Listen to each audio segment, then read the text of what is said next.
नाही, पेशंट सध्या स्टेबल आहे. हे बघा, पेशंट आता सध्या शुद्धीत नाहीये. आपण त्यांच्यावरती उपचार करतो. नाही, पुढचे 48 तास आपण त्यांना ऑब्झर्वेशन मध्ये ठेवणार आहोत.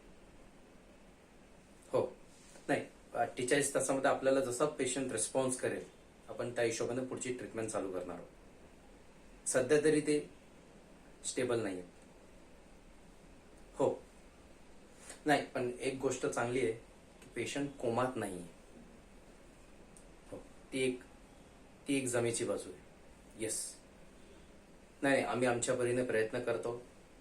तुम्ही फक्त देवावरती विश्वास ठेवा. सगळ्या गोष्टी व्यवस्थित होतील. फक्त थोडा वेळ थांबा.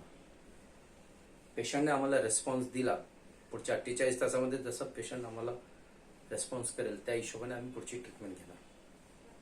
ठीक आहे सिस्टर, काही फॉर्मॅलिटीज बाकी असतील तर त्या पूर्ण करून घ्या. Excuse me.